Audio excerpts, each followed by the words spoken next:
is. Oh, that's just Puff Daddy. What's up, y'all? What's going on, sweet Erica? What are you doing? It's Monday. We down here. We are down here to talk about Potomac. It's gonna be a quick little video, honey, because the episode was just okay. We got a little, got to meet Karen a little bit. It wasn't that interesting, so we're not gonna be down here for a long time. I got some notes. I'm gonna go through my notes, and that's gonna be it. I don't feel like parking in between. Oh well, nobody's in that car. All right, so I hope everybody had a good weekend. Gave y'all a few videos this weekend. Y'all got to meet the diva Maxine. Yes, y'all got to meet Maxine. Somebody just I didn't even realize. Somebody just left a comment and said that Maxine, the person who plays Maxine Shaw, her name is Erica Alexander. I was like, I didn't even realize this whole time. What's wrong with me? I didn't even realize that. I did not realize that. Shout out to you for pointing that out to me. But yeah, she is named after. I got the music too loud. She is named after the women of Designing Women, the Sugar Bakers, honey. And because Maxine is from the South. I got her in Atlanta, so she's a Southern girl. You understand what I'm saying? But her name is Maxine Shaw. Maxine Sugar Baker Shaw. She is 10 years old. I've had her since she was 2 years old. And I got her from the Humane Society. And over there in Atlanta, down there. So she's a Southern diva. So as you can tell, she's ready. I always tell her she cannot yell at people because she's not gonna make any friends always hollering at people. She's a Chihuahua mix, so they yell at everybody, honey. Anybody can get it, and she stays ready, and she does. Can't nobody even knock on the door, child. She's hollering at them. I'm like, girl, I can't even hear. Let me get to the door, please. So yeah, she's a little guard dog, and the boys love her. They love that dog. But yeah, so that was Maxine, and then we talked about Cynthia and Cardi B and them yesterday. All right, so let's get it going. What time? I don't think we're gonna be down here for a long time, but sometimes I just keep talking. So, okay, so we start off with Karen says she's going home. She's bringing Gizelle and Ashley. She lives about 2 hours. The farm that she was raised on is about 2 hours away from where they stay or where they live. And Gizelle and Ashley is going with her. I'm not sure why. I put why them, but I saw that Karen said on the after show she brought Ashley because she really wants Ashley to get to know, about her in a way or whatever. And the reason I guess she brought Gizelle was by default because she couldn't invite Monique or Candace, neither one of them. So Gizelle was like a default. Because I said online yesterday that I didn't understand with something so personal and so intimate, why would she invite Ashley and Gizelle? Where are your friends? Where are your other friends? Where you cannot film with your other friends? Like, where are your good girlfriends? Anyway, so Ashley's trying to figure out whether or not she's going to take the baby or not. And she makes this comment talking about the last time I went out of town when we know what happened. So Michael doesn't know I slid a tracker in his butt and it slid right in. Girl, what? Ashley is a mess, honey. When Karen was leaving, Ray had grabbed her bags and was carrying her bags out the door. He closed the door. They showed him closing the door 3 times. I said, bravo, y'all ain't shit, honey. He was like, okay, take care. He blew her a kiss, baby. She was like, he didn't even give me a kiss. Girl, would y'all be mad if your husband did that to y'all? Take care. He closed the door, did like that. All right, girl. I don't know what he was trying. It was so funny. You need some help? Ray has a funny sense of humor, but he's kind of like, I don't know. Would y'all have been mad at your man if he did that to you? He slammed the door, and they showed him slamming the door about 3 or 4 times, like a remix. That was a mess. Candace goes and meets with Robyn. It was an awkward scene. They don't even look like natural friends to me. And what's her name tells Candace that Monique didn't have any remorse, and Candace starts folding up her paper, honey, to stab her tear ducts. And she starts crying because her feelings are hurt, you know. Naturally, I feel like it's like anybody. After you get into a fight with anybody, whether you got into a fight with a parent and they whooped your ass when you was little, you are mad, your feelings are hurt, you're embarrassed, you got beat up, and it's like, now your friend, somebody you considered a friend, even though, you know, and it's embarrassing. So I imagine all of that is, you know, wearing on Candace at this time. So they're kind of disappointed that Karen hasn't publicly shamed or, you know, expressed her disappointment for Monique's actions.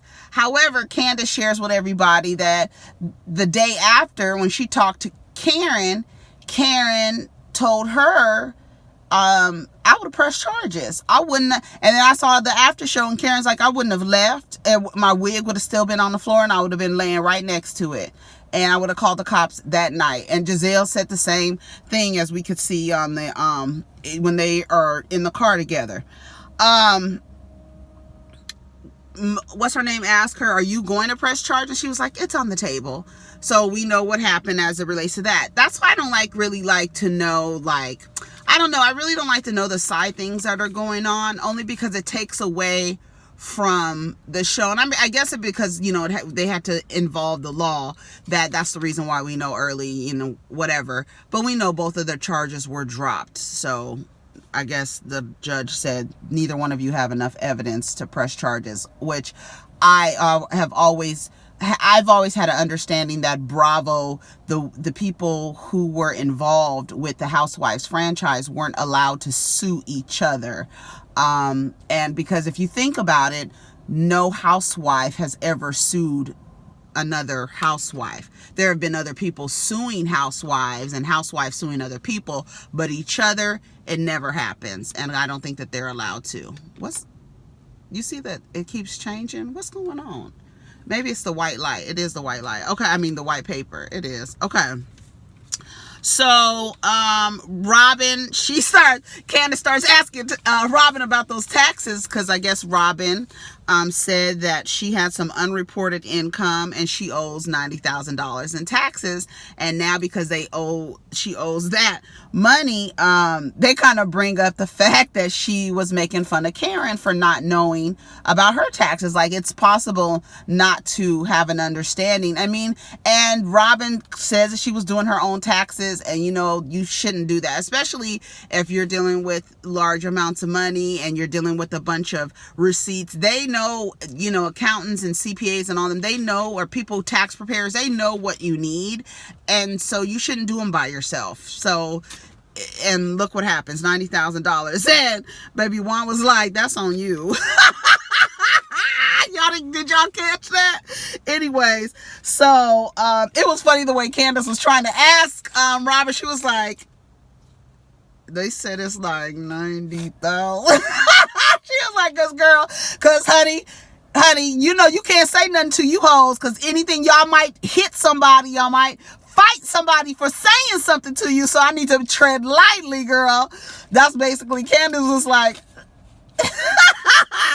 anyway, so they show Karen and her family. They brought some land from the slave owners and they own the farm that they live on. I was not interested, but I think it's great that her family bought the land and this and that. I think it's great. Monique calls Ashley and tells Ashley that, you know, she feels drained and she feels on edge. Now, this has been how long now? This has been, we don't know how many days after, but the meeting was 5 days after, and they're going now on this trip. So it's been longer, and she's still on edge. She's still on edge, and she never, and then Karen says, well, I never thought, you know, either one of my friends would be on the opposite ends of, you know, whatever, conflict or whatever. And then Monique goes, if it wasn't me, it would have been somebody else. So you just saying if I didn't beat Candace's ass, somebody else was gonna beat her ass. Monique, I just when I heard her say that, I was like, what did she just say? I was like, okay, whatever.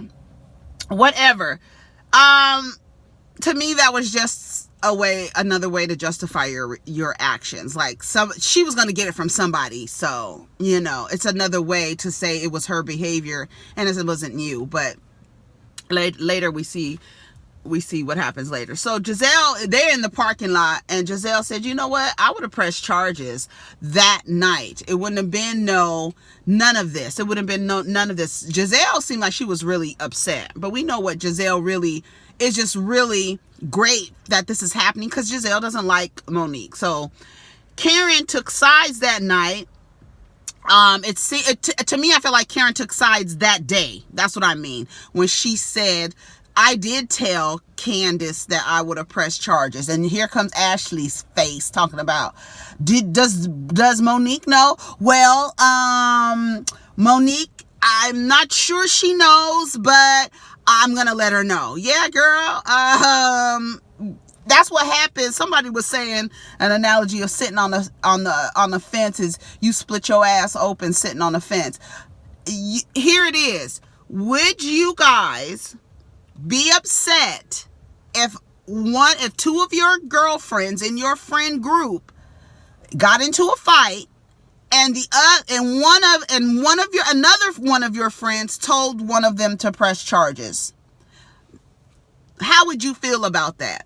Because we know that Karen is kind of motherly to Monique and Candace. And just like Gizelle said on the after show thing, Karen, not putting the blame of this on Karen, but Karen could have forged did some type of mediation between Candace and Monique before all of this got together, because it's from my understanding that Candace, when that rumor was getting started, Candace took it to Karen because her and Monique were not on speaking terms, and Karen took it to Monique. So knowing what you know about all of this, why wasn't there some type of mediation there? Gizelle and Robyn said that night Karen came over to them and told them, you guys wanted this. Like, a lot of people think that you guys wanted this. And Robyn was like, don't put that on me, because you had an opportunity, as the two girls that kind of look up to you as a mother figure, you had an opportunity to mediate that, and you didn't do it either. So as much as you're trying to blame us, we can blame you too. So that's what's on the after show. Wendy has a sit down with her big sister Ivy, who she says is her second mom. She talked about her sister is a surgeon, and based on having two doctors in your family, in a Nigerian family, you are the queen of the community, honey. You not only have one, but you have two doctors in your family. I imagine her mother to be very, very proud. I like this storyline a lot. I thought it was so cute when they were role playing and the sister was playing the mom, and she was doing all of those little things that I've known that Nigerian mothers do based on their children imitating them. They always do it, and I love every minute of it. Yvonne Orji imitates her mother. I love when the children of immigrants imitate their parents. I think it's hilarious because Wendy was like, girl, you sound just like her. Don't do that because you sound just like her. And she was like, oh? Like, what? And just from you understanding Nigerian culture, you can understand that it's funny and it's cute. I thought it was cute. I love this storyline. I found it endearing. I wonder how she's going to tell her mom. It looked like at the end, Wendy had one tear coming down. I was like, girl, I don't know how you're going to tell your mother. But she just says she wants to feel happy. And her sister was like, girl, do you want to do like a eat, pray, love? And that's what it sounded like she was describing to me. And I was like, okay, girl, if that's what you want to do. But Wendy just wants to be happy. She doesn't want to feel like she's working for her mother. Like, all of her accomplishment is not just to satisfy her mother. And I love this storyline. I just have to say that. Juan and Robyn are out role playing. I had secondhand embarrassment the whole time. What's her name? Robyn was Tatiana and he was Dylan. And Robyn on the after show said that she was a flight attendant. I think she said she was a flight attendant or something. I forgot what she said her profession was, but Juan in their role playing said his profession was a retired basketball player. Girl, I was like, no imagination. He looks so embarrassed. He's fine as hell though. Oh my God. Juan Dixon is fine as hell. I said, Juan is fine as hell. I had to write it, honey. So they start talking. She was like, we need to make an effort, to make sure that we're reconnecting and blah, blah, blah. So they start talking about the tax situation. Juan said, that's on you, but I know how it is. So they can't get a house now. So they're kind of bummed out about that, which is, to me, is for the best. Cause you don't really, maybe when the boys get a little older, because they seem little still. So I don't know. Maybe you just want a yard and stuff like that. Maybe just want extra space, I guess. Okay, but you can't do it now. So Karen has this parade. I wrote why. I don't know what the parade was for. Maybe she explained it at the beginning, but maybe I wasn't paying attention.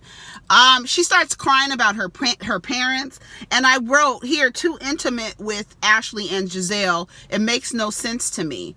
It doesn't make sense to me why they were there. I feel like Karen is so private and so personal. At least we are getting a chance to see these parts of Karen and understand where she comes from, because we all have made jokes about Karen being from a farm, but we see they're not playing down there on that damn farm with them plows and corn and all these grains and stuff. They down there making money, okay? I love it. It's a little town or whatever, and Gizelle was on the after show talking about Karen. She's so nasty, but she was like, I understand where Karen, she has that personality, this Grande Dame personality. And for that type of personality from where she comes from, it does seem big as life. But now you move to the city with this same Grande Dame attitude and don't nobody care. I was listening to Gizelle like, girl, you are a bitch. She was like, so I can understand where Karen is from. I get why she acts the way she does and this and that. But anyways, Ashley and Gizelle were walking down the street. And they were talking about how Ray and Karen are not the same people they were when they got married. And then Ashley shares that, I'm not the same person I am now that I'm a mother and this and that. Because if Michael messes up again, honey, I'm going to be a single mother. Gizelle was like, girl, don't worry about it. You'll be all right. You got a perky booty. Don't worry about it. I didn't get the parade. I don't know. Shout out to the parade. Candace and Dorothy, Aunt Dottie, they go to the dog adoption place. They seem to be both interested in dogs. Candace says that she grew up with dogs, as did I. There was always a dog. Somebody always had a dog. There was always a dog around. Always a dog. So I understood that part. You want a dog. But she says maybe it'll be a test for her to see if she's ready for a child. Great. So they pick a dog, and it's a cute little dog. Mowgli was the dog's name. And she says, I think I'm gonna have to come back with Chris, so that Chris can see the dog, which makes sense, right? So she tells her mom, yeah, I've been going to therapy, about that incident or whatever. And her mom was like, you know what? It pisses me off. There's this grown woman, outside fighting, yelling that I'm going to kill you. And I thought to myself, and I wrote right here, but you hit her, Dorothy. You hit Candace. So what's the difference? You a grown woman hitting another grown woman. What's the difference between you and Monique? Because didn't last year you was laughing and giggling and kikiing on the reunion about hitting your daughter in the face with her purse? You remember that? So what's the difference? You hit a grown woman in public. Oh, okay. Just want to know. I don't know what the difference is, honey. I really don't. You a grown woman hitting another grown woman. The blog, she's talking about the blogs and the lies and the press that Monique is doing. It's really hurtful. It just feels like a slap in the face. And Miss Dorothy says, there's no consequence for her behavior. This is when we call the attorney immediately. And we see that Candace did what her mother suggested to do. We don't get in the gutter with these people. We call our attorneys. That's all we're going to do about it. Do y'all remember what the parade was for? I don't remember. Anyways, so Monique and Chris, they are meeting with Pastor and First Lady. Did they put their names on the screen? And I wanted to know, is that customary to refer to your pastor as pastor and refer to the First Lady as First Lady and not by her name. I don't know. Let me know what it is. She said, before the pastor and the First Lady were getting there, Chris is saying, he asked Monique, I thought you only had one issue going on. Why are you talking about the issues with your friends? I thought it was only one issue you got going on, right? He's concerned, like, bitch, are you losing all your friends? What, you supposed to be a socialite? What the hell is going on around here? So she was like, no, but I'm losing, people are disconnecting from me. I'm losing people, not more than one person. My life has been turned upside down. I don't know how I've allowed someone to take me out of my normal behavior. And then the pastor and the First Lady walks in and she addresses them as pastor and First Lady. Like, pastor, I can see. Like, hey, pastor, I can see that. But do you refer to the woman like, hey, First Lady? Is that normal? Okay. I don't know. He wants to know, why did you black out? How did that happen? And she is, again, creating the idea that she was provoked. She was in my face. All of this provoking she was doing. That's not me. I'm not a hostile person. She was aggressive and combative. This is how Monique is describing Candace. Now, if you guys can let me know on what episode have we seen Candace be aggressive and combative, and then in this fight, where did we see her become aggressive and combative? Because what I saw was Candace trying to be like cute about and make it funny, trying to, maybe kind of diffuse the situation by being funny, like, girl, playing around. I haven't seen, so if anybody else has seen Candace, I don't know what Monique is talking about. Her pastor read her down and told her, you are used to orchestrating and dominating. Because then he went on to tell her that you've been bullied and you're always in survival mode. Right? So Monique feels like she has to control everything around her. Okay? So he's talking about her childhood trauma. I haven't heard stories about Monique being bullied. I don't know if you guys can share that with me in the comments, but I know that she said that song Drag Queens was about women being bullied or being bullied. Some crazy idea of what she said the song was about. She says, well, I feel like I just need to protect myself and my family. And she was like, I'm just tired of people nitpicking me. I feel like I always have to prove myself. And her pastor said something so on point. He said, these women are not impressed by your own perfection. Baby, I said, come on, pastor. You better tell her. You better tell her. Because I think we've all been saying that. Monique, relax. Nobody's looking at you. And maybe it's because of where she came from and then trying to fit in with the football wives type of situation. I don't know what it is, but the man clocked her, let her know, you're used to being dominant. You're used to being controlling in these situations. You're in survival mode. You've been bullied. I haven't heard any stories about that. But then, Monique says, this had nothing to do with Candace. She didn't deserve that. I need to apologize and I need to sit down with her.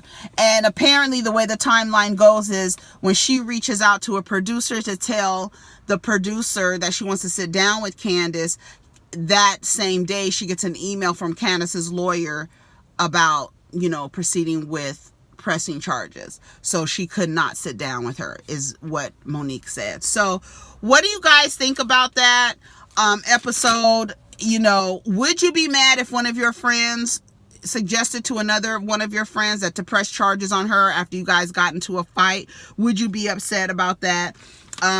Karen is still saying that I would have pressed charges. Everybody, like Gizelle is saying she would have pressed charges. I don't know if Robyn has said, but both Gizelle and Karen both said the same thing.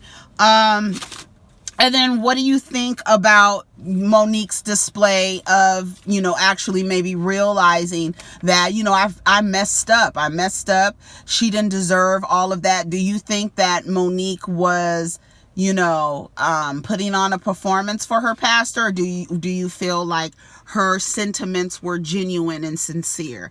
To me, I felt like she was sincere, but I know how people perform in front of their pastors. I've seen it 1,001 times. So I don't know. It just, time will tell. It doesn't match, you know, the continuation of her behavior today, because that was like last year, right? It was like a year ago, and her behavior does not match what we saw there. So we'll see how it comes out. You know, we'll give Monique the benefit of the doubt.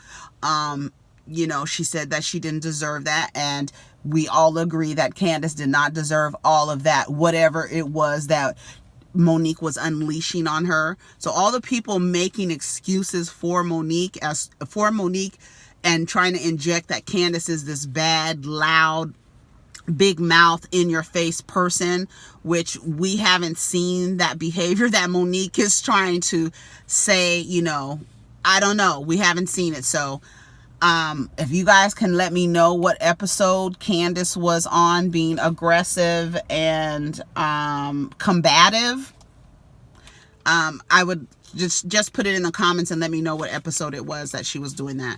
All right, you guys, take care of each other, protect your energy. Let's get down in the comments. Peace.